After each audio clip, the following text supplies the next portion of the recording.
अंबाला में बीजेपी की ओर से विजय संकल्प रैली का आयोजन किया गया, जिसमें बतौर मुख्य अतिथि सीएम नैब सिंह सैनी पहुंचे। इस दौरान बराड़ा से पूर्व विधायक राजवीर ने मुख्यमंत्री नैब सिंह सैनी का पगड़ी पहनाकर और गदा देकर भव्य स्वागत किया।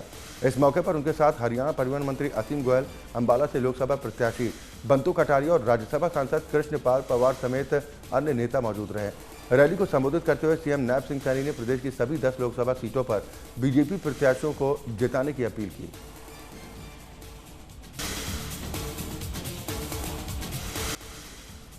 हरियाणा के पूर्व गृह मंत्री अनिल विज के बीजेपी छोड़ने की खबरों के बीच उन्होंने ट्वीट कर इस मुद्दे पर अपनी सफाई दी है। विज ने ट्वीट में लिखा है कि मैंने अपनी प्रोफाइल पर एक्स लिखा था, जिसकी वजह से वहां शब्दों की संख्या ज्यादा हो गई थी, जिसकी वजह से मोदी का परिवार नीचे लिखना पड़ा था। इसके साथ ही उन्होंने दावा किया कि मैं बीजेपी में हूं और बीजेपी में ही रहूंगा।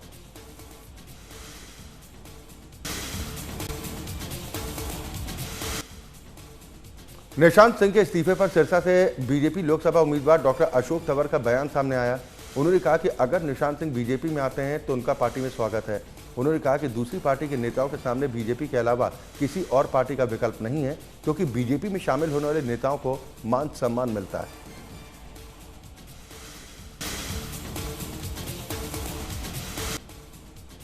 पलवल के विश्वकर्मा कौशल विश्वविद्यालय में महिला आयोग की ओर से लीगल अवेयरनेस और साइबर क्राइम पर आयोजित कार्यक्रम का आयोजन किया गया, जिसमें हरियाणा महिला आयोग की अध्यक्ष रेणु भाटिया मुख्य अतिथि के तौर पर पहुंची। उन्होंने छात्रों को संबोधित करते हुए कहा कि एकेडमिक इंजीनियरिंग के साथ साथ फैमिली इंजीनियरिंग और सोशल इंजीनियरिंग बेहद जरूरी है। वहीं पुलिस साइबर एक्सपर्ट ने छात्रों को साइबर अपराधों के बारे में जानकारी दी।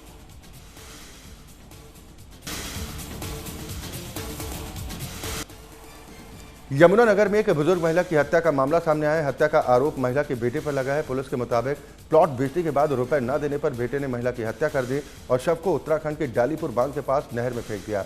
आरोपी महिला को हरिद्वार में गंगा स्नान कराने के बहाने कार में साथ लेकर गया था। मामले में पुलिस ने महिला के बेटे समेत कुछ और लोगों को गिरफ्तार किया है।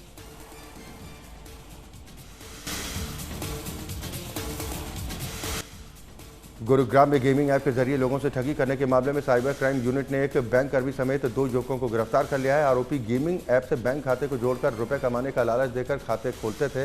इसके बाद खातों को साइबर ठगों को बेच देते थे। साइबर क्राइम एसीपी प्रियांशु दीवान के मुताबिक 25 जनवरी को एक शख्स ने इस मामले में साइबर थाने में शिकायत दर्ज करवाई थी। आरोपियों ने उससे करीब 1 करोड़ 12 लाख रुपयों की ठगी की थी।